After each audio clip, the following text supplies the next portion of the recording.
This is the iPad Air 4th generation and is a great purchase in 2023. However, there is one big issue, but we're going to cover that later. Let's first talk about the design. This is the first iPad Air to come with the new Apple design language, which of course comes with the thinner bezels all around and the curves around the corners of the screen. Right away, compared to its predecessor, the iPad Air 3, you get this much better design with the more square design. Even though this does have 4 speaker grills, it does still have only 2. I think they're both at the bottom, one here and one there, so it's only dual speakers. So don't be fooled by the new design. Now, unlike the iPad Pros, this one comes with a side-mounted fingerprint scanner instead of the Face ID. I don't know if it's me, but this one feels just a bit slower than the usual Touch ID that you'll find on the older iPads, which had the home button. But I'd say in the day-to-day usage, it's not really that bad.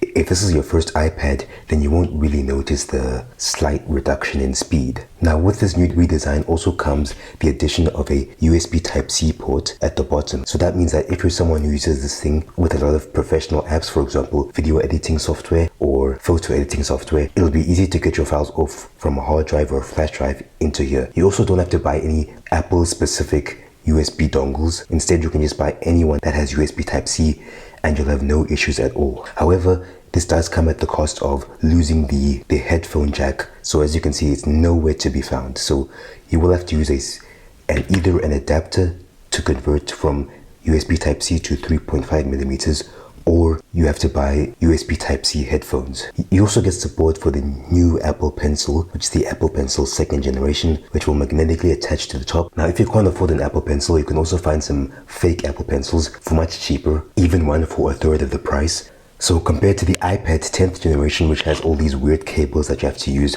just to charge the Apple Pencil, this one just has a magnet that attaches to the top and it'll charge automatically. So that's one great benefit of this newer design, specifically with the iPad Air and iPad Pros. And then in terms of cameras, you get a 12 megapixel camera capable of 4K at 60 frames per second, which is a lot. Now you can get this thing at 256 gigabytes of storage, which is plenty. Now, if I were you, I would try to avoid the cheapest version with the 64 gigabytes because that might run out quickly if you're going to be doing any kind of video recording. Especially if you're planning on keeping this iPad for a long time, more storage is always better. Now, in terms of processors, this thing comes with the Apple A14 Bionic, which is one of the faster Apple processors and one of the more recent ones. So performance-wise, you'll have absolutely zero issues. Now, my main iPad is an iPad 7 with the older A10, and every single time I try this one, just sliding down from the notifications, it feels so much smoother. The performance on this thing is really good. The graphics that you get are also top-notch if you're a gamer, so you can run high graphics settings on games like COD Mobile, Asphalt 9, all those kind of games